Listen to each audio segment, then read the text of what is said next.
ni abantu bangahe ibibeshya ku bikoresho by'ikoranabuhanga bakagura ibyo batashakaga kubera kutagira amakuru. Nyamara hari abahanga bafite aya makuru kandi bari hafi yacu. The Fixers. Aba baguha amakuru ajyanye n'igihe kuri technology n'imikoreshereze yayo. Icyo bigusaba cyonyine ni ugusura urubuga rwa YouTube The Fixers 250. Uko ni nako bitwa ku zindi mbuga nka Instagram, Facebook, TikTok. The Fixers 250. Muri 2018 Toyota, uruganda kabuhariwe rwo mu Buyapani, rwakoze amavugurura ku modoka zazo zizwi n'ubundi rusanzwe rukora, zimwe zabaye ikimenya bose arizo Toyota RAV4. Izi Toyota RAV4 zimaze kuvugururwa zasohokanye imiterere mishya, ikoranabuhanga rishya, bikaba ari byo byatumye zitwa iz'ikiragano cya gatanu. Reka tuzivugeho, twe turi The Fixers.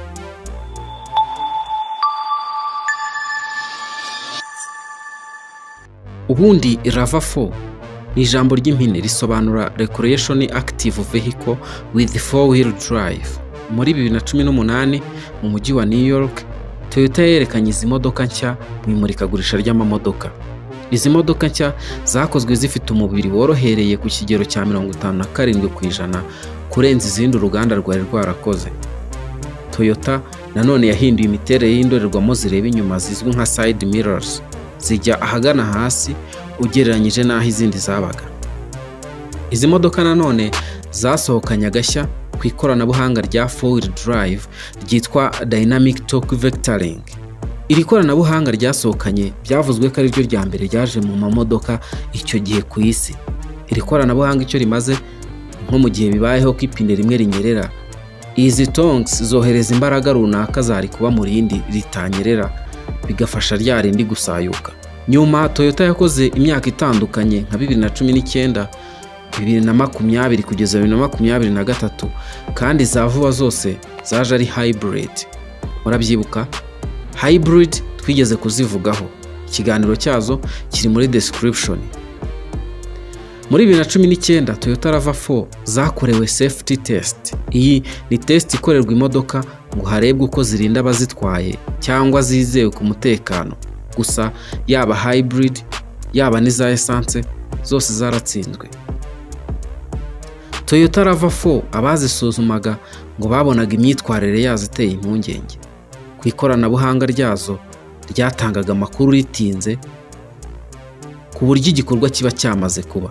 Ibi byatumye Toyota ikora software cyangwa porogaramu nshya yo guhuza n'igihe imodoka zayo, ari byo bita updating. Niyo mpamvu imyaka yakurikiyeho hacurujwe imodoka nyinshi cyane. Muri 2018 hacurujwe imodoka 427 na 594. 2019 imibare yariyongereye, bacuruza 448 n'imodoka 71. 2020 hacurujwe imodoka 430 byonyine. 2021 hacuruzwa imodoka 407. Mu gihe umwaka wakurikiyeho Toyota yari yagabanutse ku 399 nizo gusa yacuruje. Icyakora 2023 ibintu byahise bihinduka, maze Toyota icuruza RAV4 zingana n'432. Twe turi The Fixers. Umva gufitiye amakuru meza cyane kandi ashimishije. Ngwino muri iFix Technology Limited maze tuguhe product zose za Apple waba ukeneye, harimo machine, telefone, amasaha n'ibindi byose. Uretse kubiguhera ku giciro cyiza, muri iFix tuzakugira inama nziza zo kubyitaho, kandi nibinahura n'ikibazo tuzagufasha byoroshye kubisana. N'ibindi bikoresho byose electronic ukeneye biri hanze y'igihugu tugufasha kubitumiza maze bikakugeraho mu buryo bworoshye. Ibijyanye na CCTV cameras ku mutekano wawe, aho ukorera cyangwa se aho utuye, ibi nabyo tuzabigukorera mu buryo bworoshye. Tugurisha imodoka ndetse tunagufasha kuba zakugeraho uri hose byihuse. Dusure kuri Y3 /ifix/RA cyangwa se duhamagare kuri izo telefone. Waba utunze ibikoresho bya Apple ukaba ugihangayikishwa n'amashajeri apfa buri kanya? Hari amakuru udafite. iFix Technology Limited imaze imyaka irenga 5 ikemura mwene ibyo bibazo. Ubu tuvugana kanda wa/ifix/RA bikemuka ko kanya. Ku bindi bikoresho byose bya Apple nta handi wabariza, ni muri iFix Technology Limited. We are Apple devices experts.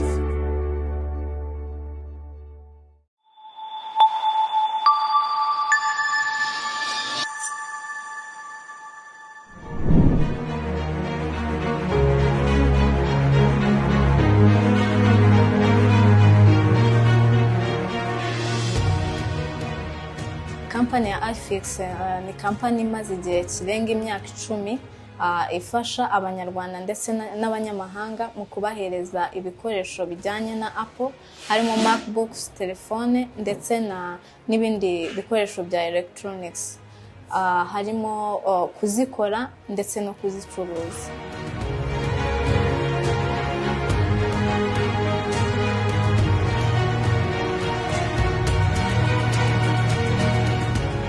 Umwihariko iFix ifite ugereranyije n'izindi kampani zikora nk'ibyo iFix ikora harimo kuba itanga ibikoresho bifite quality.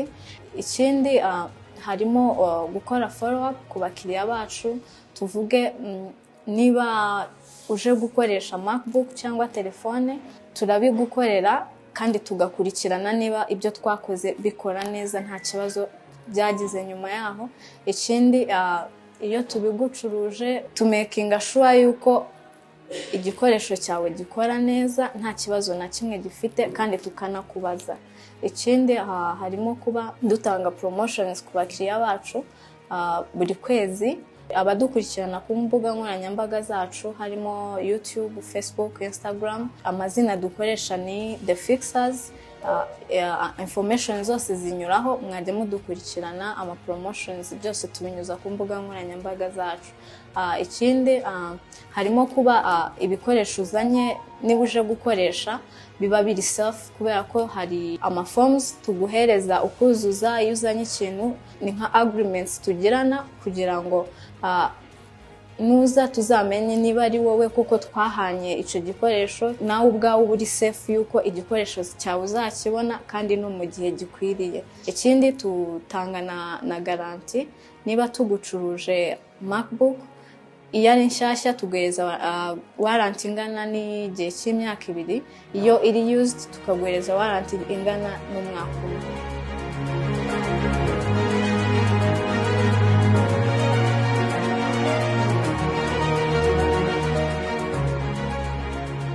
Ushobora kunyura ku mbuga nkoranyambaga zacu cyangwa se aho dukorera ukodaringa ugatanga nka 20% y'amafaranga akenerwa kugira ngo tubone iyo product, hanyuma twebwe tukagutumiriza ayandi ukazayishyura uje gufata product yawe.